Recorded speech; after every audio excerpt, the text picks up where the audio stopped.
Bale. Oui, c'est bon. Dama yónni woon.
Bonjour.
C'est bon?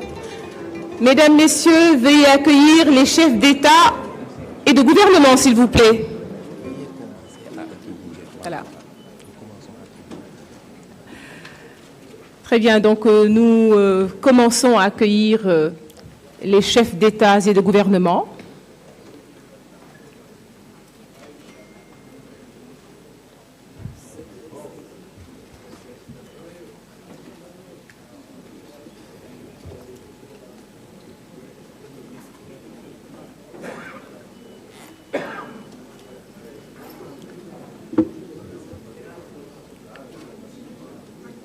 Nous souhaitons la bienvenue aux chefs d'État et de gouvernement.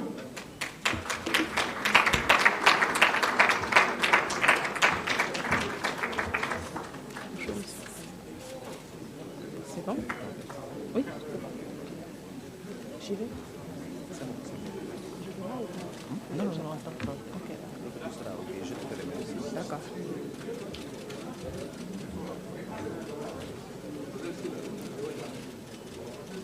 Les chefs d'État et de gouvernement en compagnie de son Excellence Monsieur Macky Sall, président de la République du Sénégal.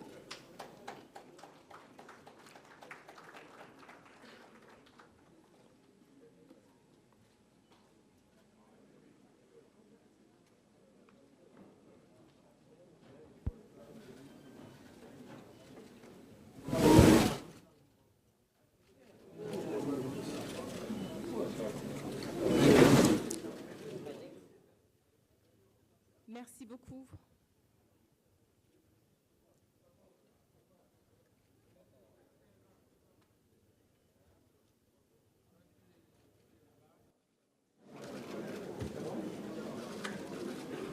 Merci beaucoup, messieurs et madame de la presse. Merci beaucoup. Nous allons démarrer la cérémonie.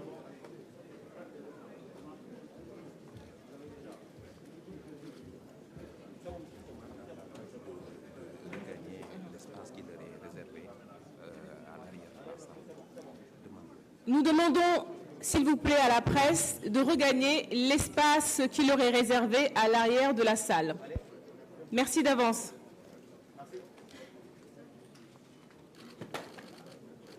Attention, attendez. Attention. Merci, chers confrères et consoeurs, de regagner vos places à l'arrière de la salle pour que nous puissions démarrer cette cérémonie.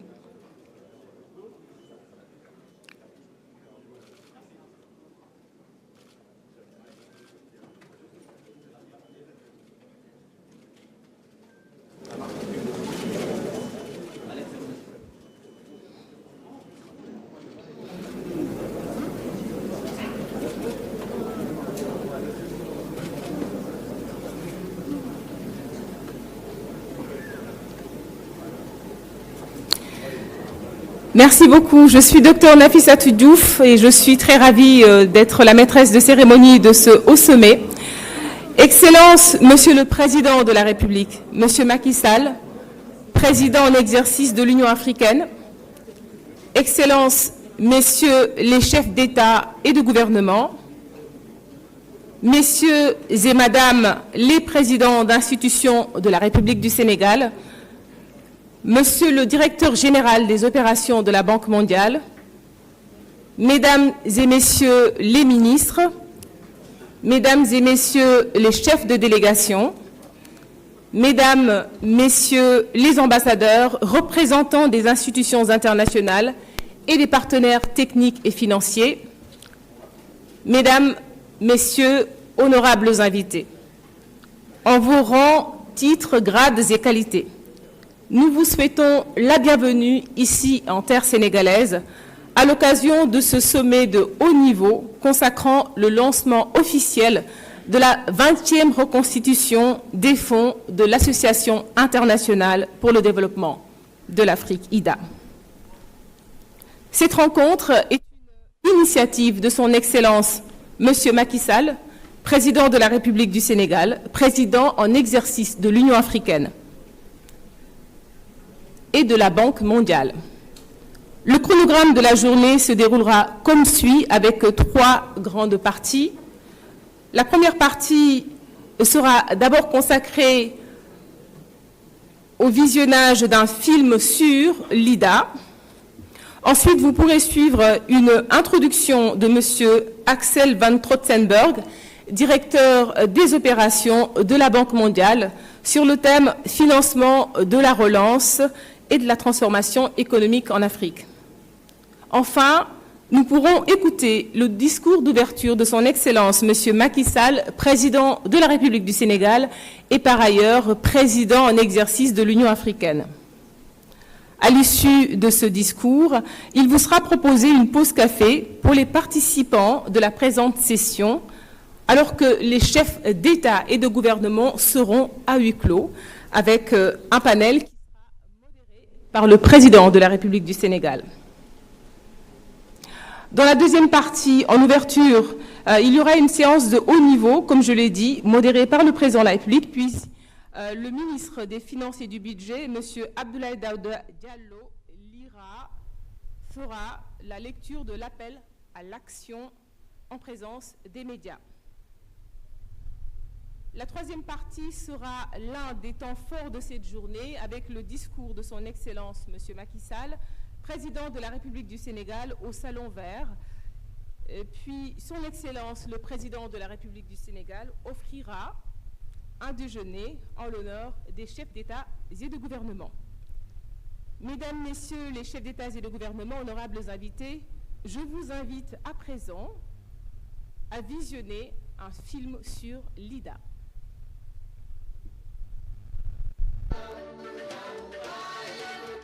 Diversité, jeunesse, force, résilience, c'est l'Afrique. Un continent débordant de potentiel, comptant d'importantes réalisations en matière de développement et résolu à relever tous les défis. L'Association internationale de développement, aussi connue sous son sigle anglais IDA, est un partenaire de longue date de l'Afrique. L'IDA est fière de soutenir la résilience des Africains en investissant dans l'éducation, la santé, l'innovation numérique et les infrastructures, en créant des états probants à travers toute l'Afrique. Aujourd'hui, face aux multiples crises mondiales, l'IDA est plus que jamais déterminée à travailler avec les pays pour relever leurs défis de développement. Avec ce nouveau cycle d'IDA 20, la Banque mondiale se tient prête à accompagner le continent africain à recouvrer les gains perdus et à poursuivre ses avancées sur la voie de la transformation économique. L'IDA fait la différence en Afrique.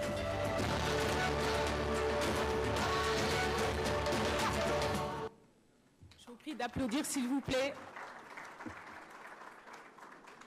Merci beaucoup. À présent, je vous prie, Messieurs les chefs d'État et de gouvernement, honorables invités, à suivre la présentation de M. Axel van Trotzenberg. Il est le directeur général des opérations de la Banque mondiale. Sous vos applaudissements, s'il vous plaît.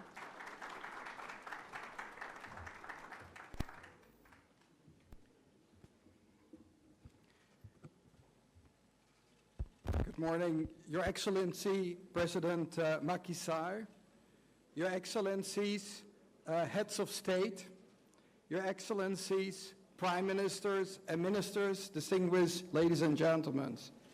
It's really an honor to be here with you today, and I would really like, on behalf of the World Bank, thank President Macky Sall for this initiative to have this meeting. And I thank him in his capacity as the President of the African Union to have organized, if you wish, this launching event for IDA 20. This is very important that we get together and see how the international community, and particularly the World Bank, can assist Africa in its development aspiration.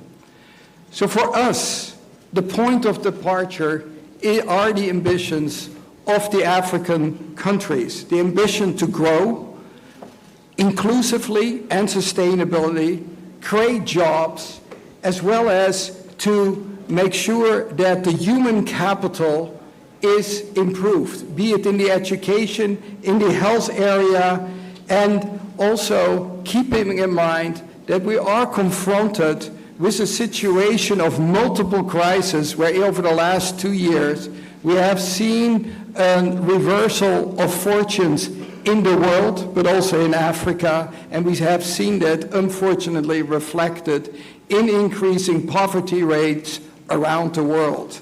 So this is where also IDA comes in. We need to be part of supporting African countries to be part of the success, but here I would like to send also one of the first major messages.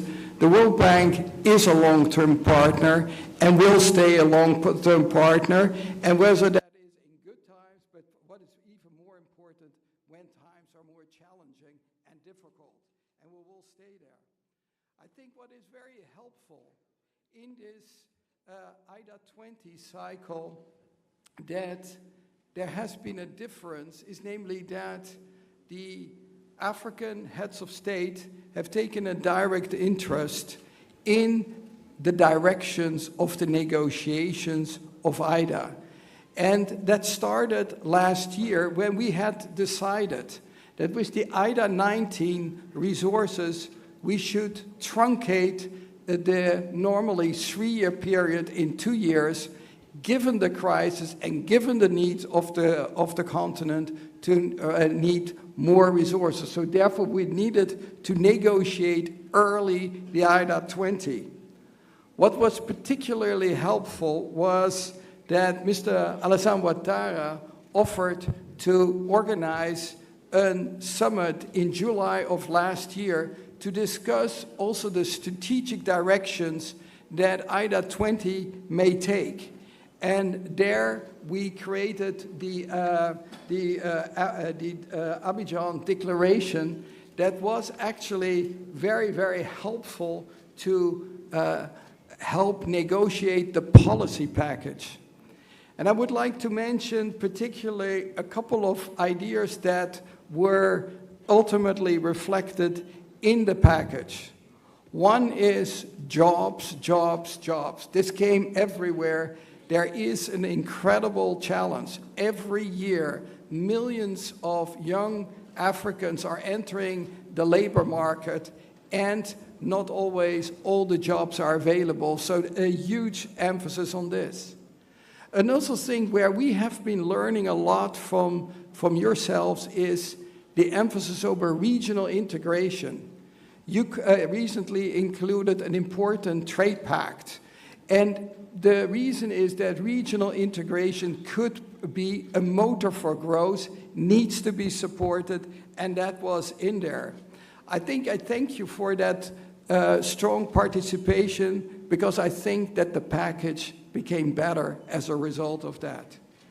The negotiations ultimately resulted in a $93 billion package, that over the next 3 years, and of which about 23.5 billion were through contributions by donors. Now, I know that a lot of donors are linked by video conference, so let me also thank them for their continued strong commitment, their also engagement with their parliaments to ensure the package that we could negotiate. So a sincere thank you to all the donors who are linked up. But also what was important that during the negotiations, we benefited from the borrower representatives. Half of the borrower representatives are from Africa, and they made sure that these things that were also reflected in the Abidjan Declaration were ultimately in the package. And I think here I would like to also mention something that is more challenging, and that is particularly the countries that are confronted by fragility. And one of the big problems is that once countries are engaged in conflict or where fragility is, many are withdrawing their support. The World Bank took a different decision. Instead, fragility requires more support, continued support, not walking away. And just to give you a sense, the last fiscal year for the Horn of Africa and the Sahel, we provided about $10 billion of support. And I think that is what needs to be seen, is that we need to stay engaged. In general, I think I would like to make another important point of the evolving nature of IDA. IDA was created in 1960 essentially to deal with particularly challenges in Asia, particularly India. But now, over the last 20 years, it has systematically moved towards Africa. Just to give you a sense, in around 2000, we provided about 15% of our resources, of our total resources. This is only the IDA resource. We have also IBRD resources. Those were going to Africa. Last year, it was almost half. And so it is very clear that this is going to stay. And what is even more important, in the case of IDA, we're getting close to $30 billion. But what is most important is that of the package that was negotiated, the 93 billion, 70% will go to Africa. Our expectation is that it will go, and so the big challenge, and therefore I'm happy that we have this meeting, is we are launching this implementation, so there will be a lot of hard work ahead of us. But what we would like to discuss also with you, how can we best strategically use these $65 billion to the maximum benefit of the continent? And I think as strategic choices to do a little bit more of everything, or you say we need to more strategically invest in certain activities. And your guidance and your discussion would be very appreciated, because that is what we need. Now then the hard work comes. What we have also said, operationally, you cannot work out of Washington. It is important to have an office in Washington. Most important is to have a presence in all of the African continents, and we're happy that we have it. We have right now 1,800 people on the ground working from Dakar to Dar es Salaam, from Addis to Joburg. I think this is what we need. The big advantage of being in the countries that we not only learn about your culture, about your history, but also better understand your needs. And that is going to be the key to our success in helping African countries to have the next year, hopefully, more successful, because we are all faced with this multiple crisis, and the last one is the crisis from the fallout from the war in Ukraine, which affects you badly through the channel of higher fuel prices, higher commodity price, and as a consequence, unfortunately, also higher inflation. And inflation, we all know, is the worst enemy of the poor. So that is where we will need to have. So just a couple of ideas where I think we received a lot of advice and suggestions on how one could strengthen this. One is energy access. And I think this is one of the ways where how can we support Africa to accelerate energy access. Having worked on East Asia, I sometimes was impressed how countries like Vietnam were able to increase access by 75 percentage points in 20 years. And the question I often say is, how can we repeat that revolution also in Africa? And I think there are very good conditions potentially for it when we are thinking not only nationally, but also regionally and through the continent. A very promising development is, for example, the West African power pool that we are supporting. And our interest is how can we actually, through our operations, support and increase that ambition, be it in the areas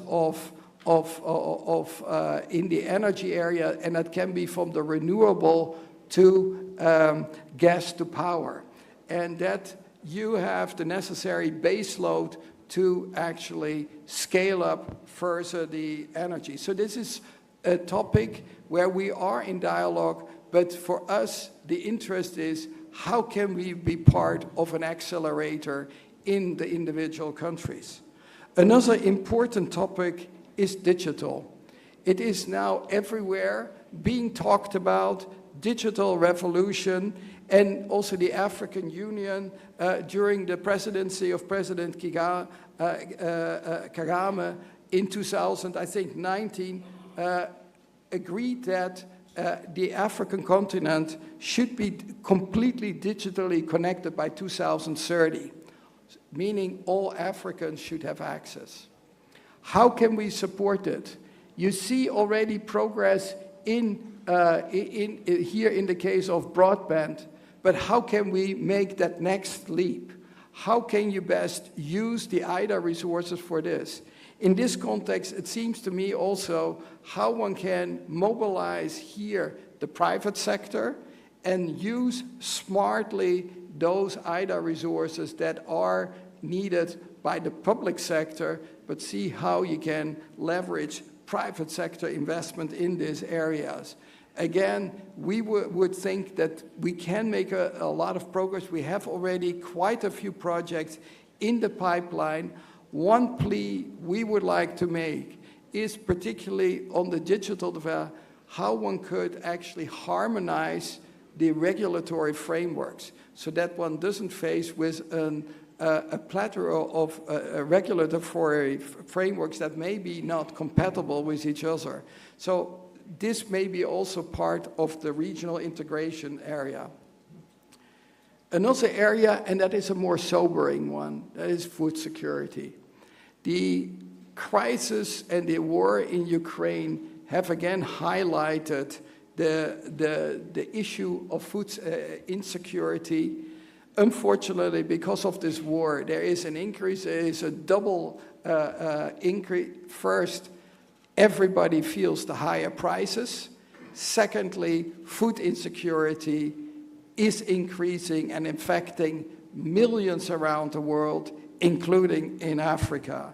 And so what the World Bank in general has decided, and we announced that in April, we cannot wait. So we have said we will provide worldwide new resources to the tune of $12 billion, and 18 billion is available from existing operations, so up to $30 billion. In the first 3 months since April, we have committed almost $6 billion across the world, of which 3.9 billion was to Africa. Demand is high. My sense is maybe higher than the 12 billion that we have indicated. We will respond to this. And what I think is important in this context, we have to have a dual track approach. We have to respond to crisis as well as to the long-term needs, meaning that we have to work towards long-term reduction of food insecurity, and that means better resilience, better agricultural systems. And we have lately provided regional projects, one for West Africa for food system strengthening, and 2 weeks ago for East Africa and Southern Africa. Clearly, a lot more needs to be done. I think there is a good potential that we combine crisis management with also a long-term view, how we can improve the situation. And here, let me just reiterate, we have all the willingness and resolve to help you in this regard, because this is core development. I reminded the board of the World Bank when we discussed the East African food system strengthening project 2 weeks ago, that I said, here we are sitting together almost 50 years after the 1974 conference that was meant to eradicate hunger, and we still have this. This is not a good signal of the international community. We have to do better, and the only way to do it is together see how we can confront this problem and once and for all help solve it. And you will be able to count on World Bank support on this. But when we are thinking of food security, it is not only on agriculture system. We need also to think of social protection systems. And I think the good news is we learned a lot over the years that we need to have much better social security systems. We learned a lot from the Latin American debt crisis to build that, and now in many African countries, we have social protection systems that allow you to react very fast to adverse developments. And I think this was also very important during the crisis of the COVID crisis, that was able to count on social protection measures. We have been scaling this up enormously over the last 3 years. Just to give you say, we were investing on social protection, health and education, and we put worldwide about $65 billion into the countries to help deal with this very, very difficult challenge. So we think that this is something that we will need to continue to be focused on, particularly the problem you are facing, and even also the World Bank is facing. When in times of crisis, you tend to get so focused on crisis measures that sometimes you don't anymore talk about the sustainable development goals and the poverty reduction. I think we need to continue to force ourselves to be effective crisis managers, but never lose sight of the longer-term challenges. And here, I think human capital is essential. I was very happy yesterday that I had the chance to visit here in Senegal an higher education, professional education institute that trains young Senegalese for the job markets. And what is wonderful to see is that with this kind of training, these kids are finding jobs. Over 90%, when they get out of school, are finding jobs. So what I really think is education will be key for also the job agenda, and how can we actually sustain this and support it. But that investment we will need to undertake, and I think we will need also to scale this up further. I want to finish, and it is important for your considerations when you are looking particularly at the $65 billion. The way this is negotiated is that about 2/3 of the amount is allocated to every country. We call that performance-based allocation, but it is about 2/3 of the money. Now, increasingly, there have been requests, be it from your side as well as from donor side, to have some windows that provide additional money. But that is now a substantial amount, is about $22 billion, a third of that as well. And they are in various forms. One is the scale-up window that allows to receive additional money for high-impact investments that can demonstrate transformational impact. A very important one is the regional window, and that has almost $8 billion. This is the window that many of you have been advocating, and it tends to be used to the max. And there is even often higher demand. For many countries that are hosting refugees, you know yourself that you are confronted with an additional cost, and that you have to manage in times of fiscal stress when the world economy is not doing that well. And so what we would like to offer is also a refugee window that allows country to, first of all, be grateful for the fact that you are hosting refugees, but also recognizing that you need some additional support to make it possible to attend to all the demands of these refugees. Another important one is the crisis response window that we have created actually during the financial crisis almost 13 years ago.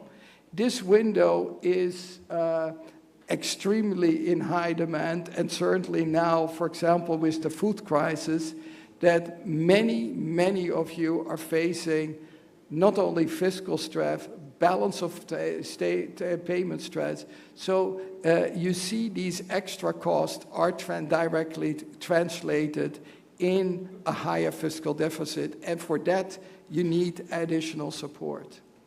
Finally, we have also a private sector window, and then the whole idea is that when people are talking about private sector investment, it talks easily, but then everybody wants to be de-risked. And so, in the end, you are in a vicious circle.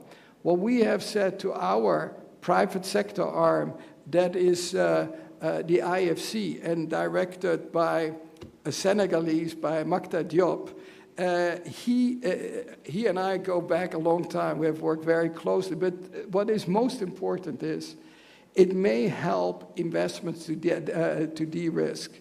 And that is very important. I think they are using these resources fully. I would only advise be aggressive on that, to use them. On the windows in general, what I say, all of you are sitting here, but in those there is competition. Because basically, I'm always say, use it or lose it. So one of the important things is that these resources are going to where the demand is, and if you have a lot of demand, then indeed you can use a lot of these resources. Let me just say this, that we are very excited about the support we have been receiving from you politically, through also your finance ministers, through your other sectoral ministers in developing the work, because it is one thing to talk about it, it is the other to really develop the projects. And we have been impressed that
We're back.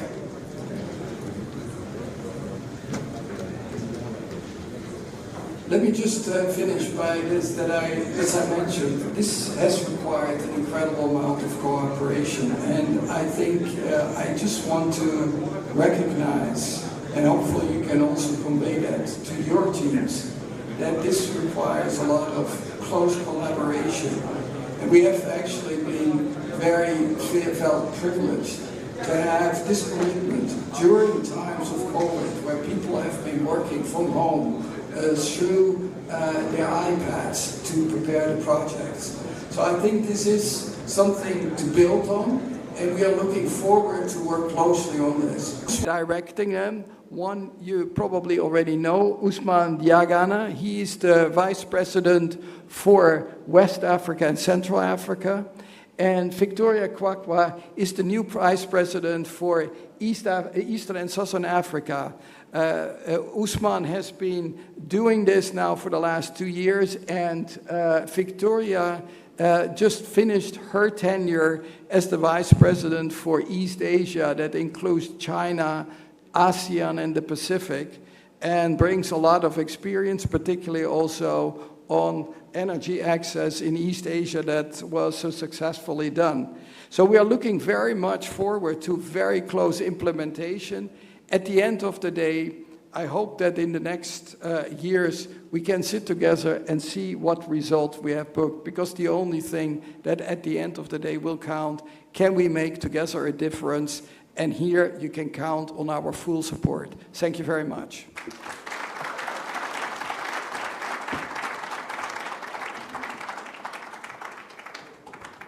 Merci beaucoup à Monsieur le Directeur Général des Opérations de la Banque mondiale, Monsieur Axel van Trottenberg, qui faisait une présentation sur les financements de la relance et de la transformation économique en Afrique. Il est revenu sur l'importance pour l'ensemble des parties prenantes. He spoke about the input. His Excellency, the President of Senegal, Mr. Macky Sall, current chair of the African Union, for his opening remarks. Mr. President.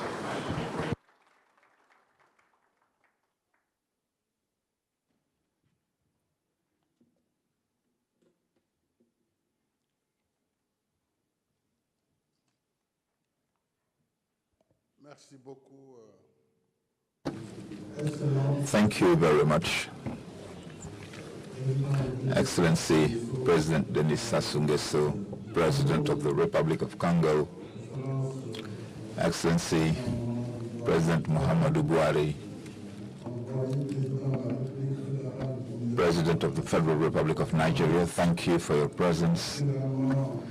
Thank you also to His Excellency George Manuela, President of the Republic of Liberia. Thank you, Excellency Mr. Julius Madabio, President of the Republic of Sierra Leone. Thank you and welcome to His Excellency Mr. Omaro Sissoko Embalo, President of the Republic of Guinea-Bissau. Thank you to His Excellency, Her Excellency, Madam Samia Suluhu Hassan, President of the United Republic of Tanzania. Thank you also to the Vice President of Côte d'Ivoire, to the Vice President of Zambia, to the Prime Minister of Equatorial Guinea, to the Prime Minister of Madagascar, to, I should say, Executive Prime Minister, and thank you above all to attending today for grace this significant gathering with the President. Thank you to Axel, Director General of Operations at the World Bank. Ladies and gentlemen, the Vice President for West and Central Africa, for East and Southern Africa. Chefs de délégation, Mesdames, Messieurs les ambassadeurs, représentants des institutions, chers partenaires, Mesdames et Messieurs, je voudrais avant all protocols observed. From the outset, I would like to say that this power cut is a sign of counter-performance that is not acceptable with Et quelque part, il y a quelqu'un qui n'a pas fait son travail. Et en Afrique, on n'a pas la culture. In Africa, we do not have the culture. We need to sanction this action because you cannot have such a high-level meeting and that the hotel management accept these kind of situations. In actual fact, I have built a modern center in Jamhuri, but because of the Eid, the Muslim sacrifice holiday is approaching and there will be a lot of traffic, we wanted to keep you here in Dakar, but I think that the protocol has to take care of this kind of incident once and for all. This is not tolerable. If you want to make progress, we need to sanction people when they don't do their job. That being said, ladies and gentlemen, I would like to greet you and thank you warmly for your friendship and for gracing this summit for the launch of IDA 20 with your presence, with your participation. You are giving a solemn mark of our commitment in solidarity to serve our common development objectives. I would like to commend and thank the Director General of Operations of the World Bank Group. Thank you very much, Axel, for being with us this morning. Please convey my greetings and thanks to our friend David Malpass. Merci à toutes les délégations. Thank you to all the delegations attending. Je souhaite I wish each and every one of you a warm welcome and nous tenons ces a assises pleasant stay collègues dans in Dakar. We are gathered, dear colleagues, in a context of serious crisis marked by the double impact of the COVID-19 crisis and the war in Ukraine. dépenses liées à la riposte While expenditure with regard to the health response and economic and social expenditure have risen sharply, se sont considérables. our fiscal margins have shrunk considerably, and vulnerabilities related to debt have been compounded. At the same time, international solidarity instruments that are meant to support our resilience and recovery efforts, such as the G20 initiative to suspend debt servicing and the reallocation, partial reallocation of special drawing rights, SDRs, are not making significant progress. This summit, IDA 20, devoted to considering the modalities for optimum use of resources under IDA 20, is therefore a shining light in the bleak environment. I should like to thank our partners for the historic success of the replenishment of IDA with a record level of $93 billion. I should also like to thank my colleague, President Alassane Ouattara, for kindly accepting to carry with us the advocacy in Abidjan for the replenishment of IDA resources. With regard to the use of these resources, I would like to commend the brilliant presentation by Axel.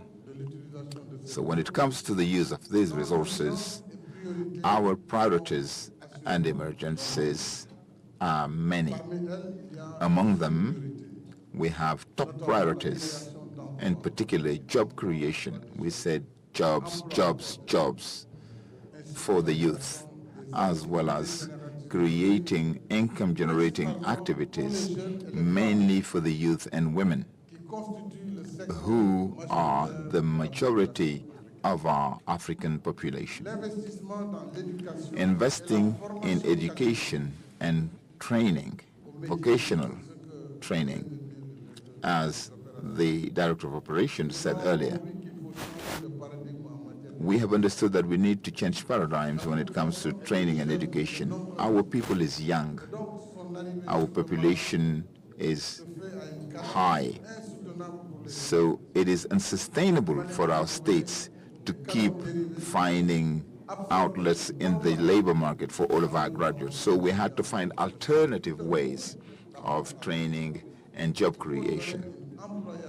Therefore, we need to make sure that we give employability to this youth, but not stick to the beaten track of post-independence training of elites who are masters of theory and lip service, but cannot do anything concrete. So this change of paradigm is paramount when it comes to vocational training. The other priority is capacity building to respond to crises, health and food crisis, as we experienced in the past couple of years.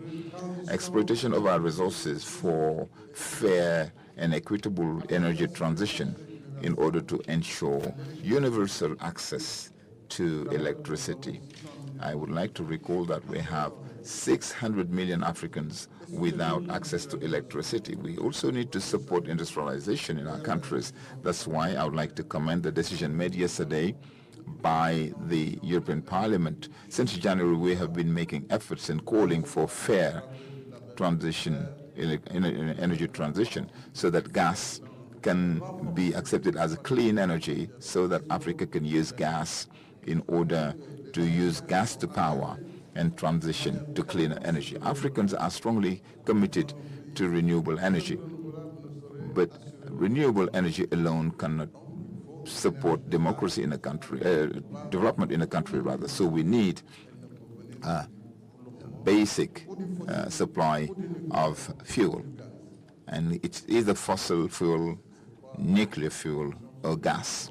These conditions are therefore very important, and I hope that the energy issue will be taken care of, as well as the development of infrastructure, including digital infrastructure. So all of these priorities are in line with the Abidjan Declaration of 2021, which we have already validated last year. We are now gathered in Dakar so that the replenishment of IDA 20, which was a success, that through the Dakar Declaration, we can use this as a call to action, so that in the use and in the short space of time, we can absorb IDA 20 resources. I am saying this because this record mobilization finds considerable amounts that have not been absorbed from previous IDA. Some talk about 60 billion. I don't know whether it's the right figure. If that is true, then we already have in our coffers 60 billion that have not been absorbed. Why? Sometimes states lack capacity for absorption. Sometimes the very procedures for the use of IDA 20 are obsolete. We have, together with you, to design new mechanisms in order to leverage this money that we really need and that is dormant. It needs to be used. But if we stay on the beaten track, even with 93 billion, in 2 years' time we will say that we have 15%, 20% absorption rate. That is a problem. So we need, in this plan of action, find solutions with regard to new procedures of disbursement. We have common project on which we don't need for each country to carry out studies, and even more studies. I mean, building a road is something that we have mastery of in the continent now, even if it is on quicksand. We know how to do it.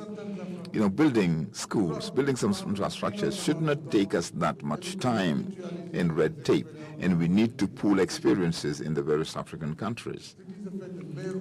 What is doing best, what is done best in Nigeria can be replicated in Senegal. Why do we need to go back to square one all the time? And I think that with the teams from the World Bank, with the regional economic communities, or REX, ECOWAS in our region and others elsewhere, we can optimize, in particular when it comes to regional project. With Manjamana, we had a lot of discussions. You know, the Dakar-Bamako railway track, for instance, needs to be renewed. We have spent an enormous amount of time on sharing the concept, whether we should use the metric track as was built in 1927, which has very low axle load, or do we need to believe in the future and have a standard gauge railway and be in compliance for the next 100 years? It's much more expensive, of course, yes, but it is for the next centuries. And if we start, for instance, producing iron ore, that would also help us use that railway as a backbone for the transport of the ore. And so we really need to make sure that we get out of these bottlenecks. I know that the World Bank has had $600 million waiting in the coffers for several years now. What we said is that we want standard gauge railway, not the rehabilitation of the existing metric gauge. In Senegal, we have the TER Express, Regional Express train, which has a standard gauge. So we can harmonize and together work to raise the funds and overcome the bottlenecks. We want to say here that it is urgent that we have a thorough change, a thorough rethink in the way we use IDA 20 resources. We wish for IDA 20 to contribute to supporting structural transformation of our economies. And this would be done through the implementation of projects and programs supporting sustainable and inclusive recovery. This is why IDA needs to insist on infrastructure, because there also, I think that in Africa, we often have very few partners who are willing to finance hardware. I mean, hardware was altogether abandoned. Everything was focused on reforms. Africa needs roads. Africa needs sanitation. Africa needs power plants. Africa needs railway lines. If we do not build them, we won't get any far. We won't get very far. So how are we going to make the African Free Trade Zone a reality if we still have these bottlenecks? I mean, traveling from one African country to the other, that should not take you more than 3 hours. You spend 2 days, traveling. These are the priorities that we really need to tackle. I wish that at least regional railway lines and regional road networks be areas where we make real progress. This is what is going to open the way to integration among African countries and develop intra-African trade. Without waiting for too long, we have to work to achieve food self-sufficiency by investing more in production in agricultural value chains.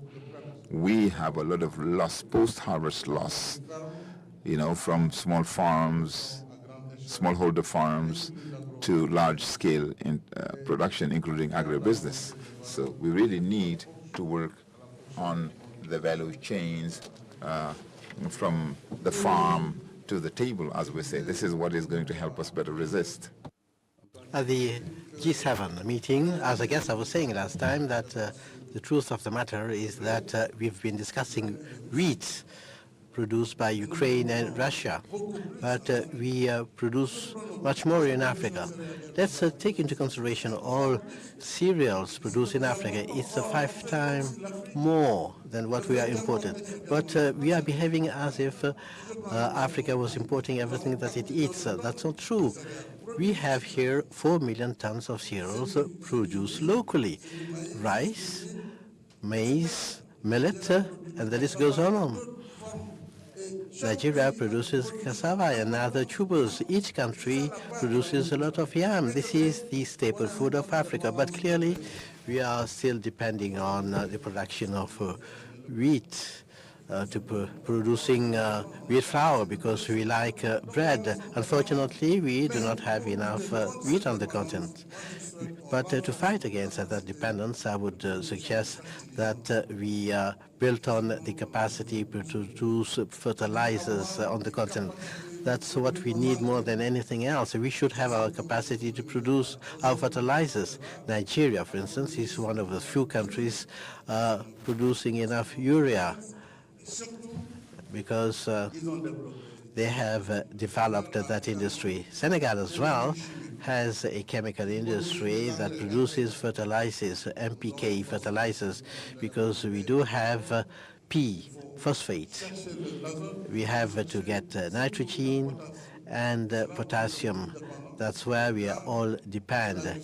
K is coming from Russia, Canada, very few countries that have mines of potassium. If you help us turn Africa into something resilient to produce fertilizers, we would necessarily be more resilient food-wise and agriculture-wise. And of course, there's something that is of the essence, controlling water resources, controlling land resources. That's something that we experience in all our countries. But what we really need is proper inputs, good quality seeds, fertilizers. We need to control our water resources because we have 60% of arable land across the world. We shouldn't be talking about famine in Africa. We need resources in the agricultural sector, and we are happy to see that AID 20 has considered that the food crisis is one of our priorities. And this indeed recalls how important food self-sufficiency is for our countries. In addition to that, we have to keep investing more and better in human capital through these overarching pillars: education, vocational training, but particularly health. We need more schools. We need more vocational centers, more universities and health facilities in order to build up a productive human capital that would be more resilient. By the same token, it's needed to support the emergence of a national private sector that would be sustainable, particularly the culture of entrepreneurship through innovating funding resources. In Senegal, for instance, we have a board for rapid entrepreneurship for women and youth, which is a single window system to promote entrepreneurship, the empowerment of women, and the financing of youth projects with soft conditions, because these youth and women do not have the collaterals required by the banking industry. This is a pattern that we can share. It works quite well, but it needs resources. We need to set up private sector promotion windows of IDA to support this innovating type of mechanism. That would be a good way to contribute to fighting social inequalities, supporting women, and supporting the youth that are creative, ambitious, determined, but just like I told you, they cannot access mainstream banking networks. Now, support to the energy transition. This remains a priority for our countries. We are happy to see that we are more reasonable about it, and in line with the Paris Agreement on climate, our countries are committed in implementing policies of energy mix that would match our development priorities. We wanted to keep investing in sources of energy with a low carbon emission that applies to gas. We need to participate to the global effort to control global warming in line with the feeling of differentiated and common responsibility that we have in respect of gas emission. I'm not going to take you back to everything that we said in respect of the International Energy Agency, which in its report has shown that even if Africa would leverage for 30 years all its gas, more than 5,000 billion cubic meters, the emissions that would come out of that consumption over a period of 30 years wouldn't be more than additional 0.5%. So in total, the CO2 emission rate would be 3.5. So Africa is not the continent that pollutes most. But we need to commend the positive developments seen in the partner institutions and countries when it comes to funding gas projects. We are happy to introduce our project, gas-to-power project, to change all our fuel power stations into gas power stations in order to bring down the level of emissions and cut down the cost of electricity in our countries. Dear colleagues, I've been long. I'm sorry about that. What I'm trying to say is that in coping with our emergencies and priorities, the maximum use of IDA funding is something real. We need budget arrangements that would be relevant in our countries for economic recovery and resilience policies. And for that, in the name of all heads of state, I would like to ask to all IDA partners not to consider that the use of conventional resources are that this will extensively and intensively improve the level of deficit. If in our deficit we do not compute IDA concessional resources over a period of 30, 50 years, we will definitely release a space that will be used to resource agriculture health. That issue also of ratio calculation of the budget deficit be revisited to have more space, because we do not have budget space. Even if you give us resources, we will be told that we cannot absorb it, because our deficit is to the tune of 4%, 5% in Africa. Well, in Africa, if we do not have a 5% deficit, how are we going to manage? Or shall we ask the state to do everything everywhere? So we have to initiate these reforms. I'm not even talking about security here. A country such as Nigeria has been coping with Nigeria for the past 10 years. How many billions have been used to control Boko Haram and terror? Mali, as we speak, Niger, Burkina Faso, they are devoting sometimes 25% of the budget for military expenditure to really rescue the sovereignty, the territorial sovereignty of states that are threatened in their own existence. So we have to call a spade a spade. We should not apply universal regulations, because nothing is universal in nature. Axel and the World Bank, I think, should try to help us calculate the use of these resources differently so that we enjoy more space. I think that if we have a plea on softer conditions for IDA 20 using improved disbursement procedures, then we'll be able to take the gamble together and win the challenge. Together we will win. Together we will drastically shrink poverty, create resources in Africa, because this is something that may be happening in Africa. I would like here to stress that the reactive response of the World Bank and the International Monetary Fund in economic and social response against COVID-19 pandemic. We have seen that sometimes you can speed up the process when you want to, because it has been outstanding. Your responses have been swift, efficient. So in this two-tier kind of crisis, we would like you to continue with this pace, keep up with this pace. And as you said, if we have more teams on the continent that have the necessary authority for non-objection, then we will gain in time and efficiency. And I would like to play here so that the World Bank works more with us to increase the volume of disbursements, which is fairly low compared to commitment. That would be a very strong move in this period of deep crisis, whether it's economic and financial.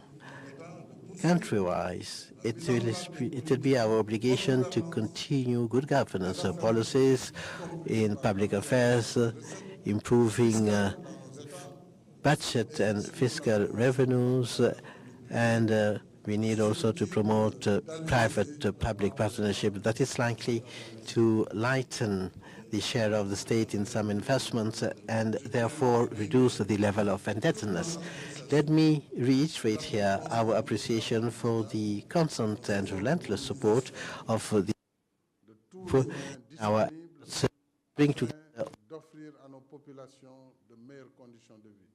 Et c'est la finalité même de l'IDA, et c'est la raison d'être de ce sommet dont je déclare maintenant ouvert les travaux, et je vous remercie de votre aimable attention. that's the reason why we have this summit conference that I declare open. Thank you very much.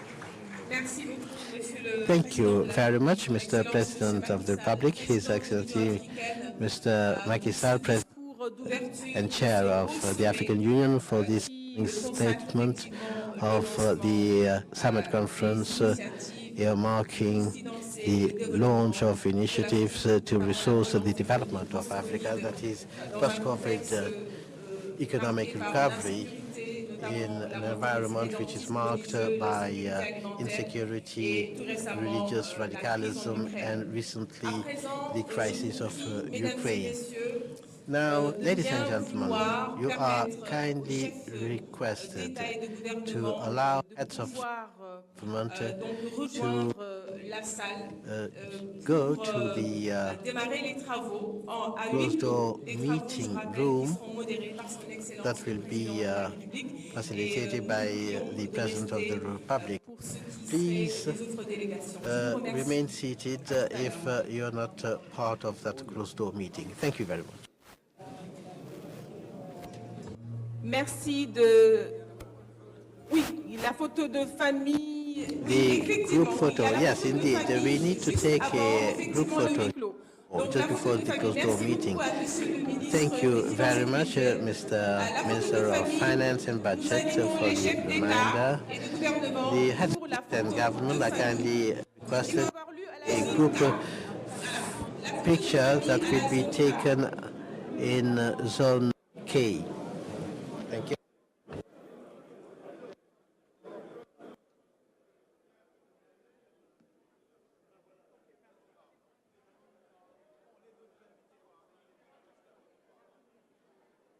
Les autres invités sont invités, voilà, à rejoindre la pause café juste dans le hall de la salle flamboyant. Donc en sortant juste pour la pause café. Merci.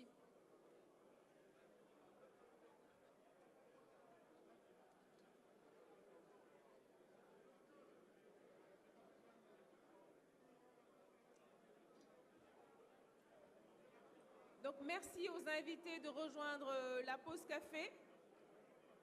Et puis nous vous remercions d'avoir assisté.